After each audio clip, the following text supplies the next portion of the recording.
Salam sejahtera semua, saya Albert. Selamat kembali ke channel saya, Reformati.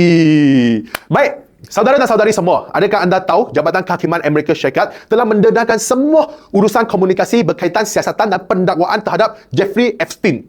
Pasti ramai yang tanya, siapa ini Jeffrey Epstein? Dan apa kena-mengena orang ini dengan negara kita? Orang ini berada di jauh di Amerika Syarikat. Malaslah saya nak ambil tahu isu-isu jauh di sana.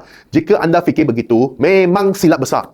Menurut pendedahan Jabatan Kehakiman Amerika Syarikat, Jeffrey Epstein mempunyai hubungan dengan Perdana Menteri kita Anwar Ibrahim.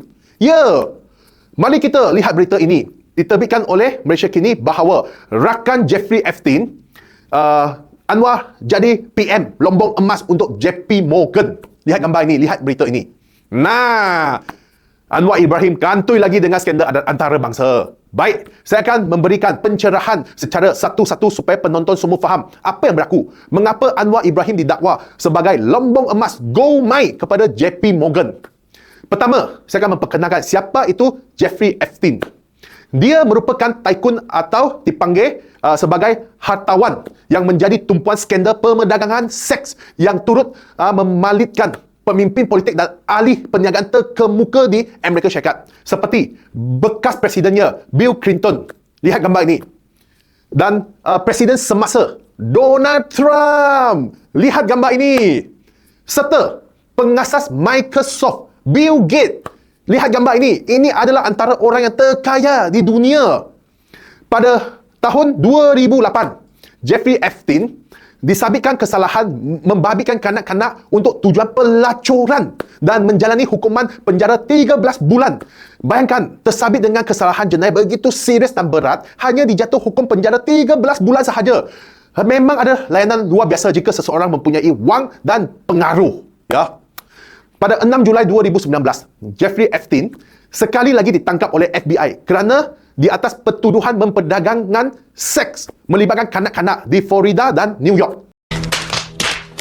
Penangkapan tersebut dilaksanakan di lapangan terbang Teterboro, New Jersey. Selepas Jeffrey Epstein tiba menggunakan sebuah pesawat peribadi dari Perancis. Namun, pada 10 Ogos 2019, dia telah meninggal dunia ketika menunggu perbicaraan di dalam sebuah penjara di New York.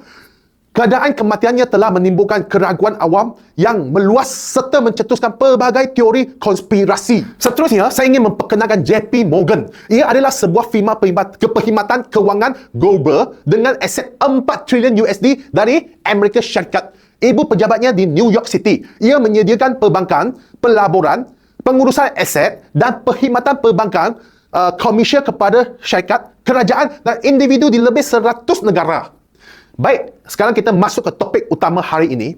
Email yang didedahkan telah mengheret nama Anwar Ibrahim oleh Jabatan Kehakiman Amerika Syarikat merupakan salah satu daripada jutaan salinan fail bagi memenuhi perintah mendedahkan semua komunikasi berkaitan siasatan dan pendakwaan terhadap Jeffrey Epstein.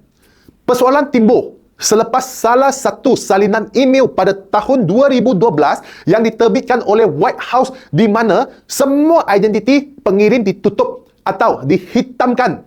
Selain Jeffrey Epstein, terdapat seorang individu yang mendakwa rapat dengan Anwar Ibrahim, mencadangkan pertemuan antara Anwar Ibrahim dan seorang bernama Jess. Ya, Jess.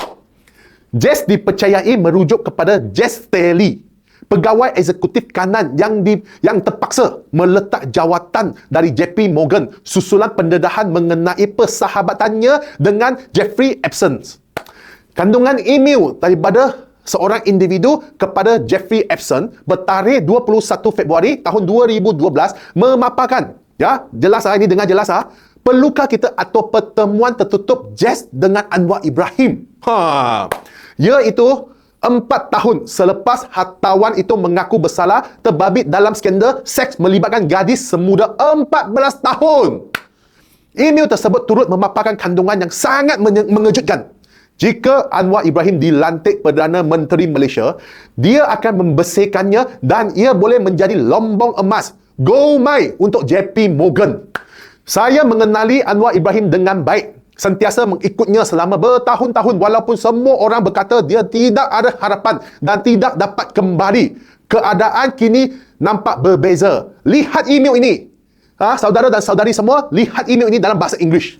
Jeffrey Epstein menyambut baik cadangan itu dan bertanya sama ada Anwar Ibrahim boleh bertemu di Eropah atau di Amerika Syarikat. Individu itu kemudian memberitahu Anwar Ibrahim mungkin akan melawat Eropah pada bulan berikutnya.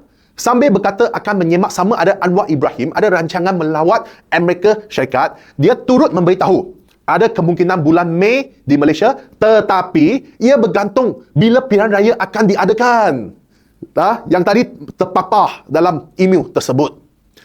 Jeffrey Epstein kemudian mencadangkan agar Anwar Ibrahim bertemu dengannya di Paris bersama penerbit filem Woody Allen. Kamu beritahunya Woody Allen bersama saya di Paris dan banyak negara menawarkan wang kepadanya untuk membuat filem di negara mereka. Katanya sambil memberikan contoh beberapa filem terbitannya seperti Midnight in Paris dan Wiki Cristina Barcelona. Saya pun tidak pernah tengok dua wayang ini, filem ni, mohon maaf. Namun, tidak dapat mengesahkan Anwar Ibrahim berada di destinasi luar negara mana dalam tempoh tersebut atau sama ada pertemuan sedemikian berlaku. Carian mendapati kira-kira 2 minggu selepas email pada Februari 2012 itu, Dr. Mahathir Mohamad dalam satu kiriman blog menuduh Anwar Ibrahim sebagai alat Amerika Syarikat sambil memberi amaran pemimpin PKR itu akan menurut apa saja arahan lobby Zionis sekiranya menjadi Perdana Menteri Malaysia. Oi, dahsyat juga ini. Apabila kuasa asing dapat menukar kerajaan Malaysia dengan pelbagai cara yang haram, adakah negara kita Malaysia akan terus merdeka? Soal Dr. Mahathir Mohamad dalam catatan blog bertarikh 6 Mac tahun 2012.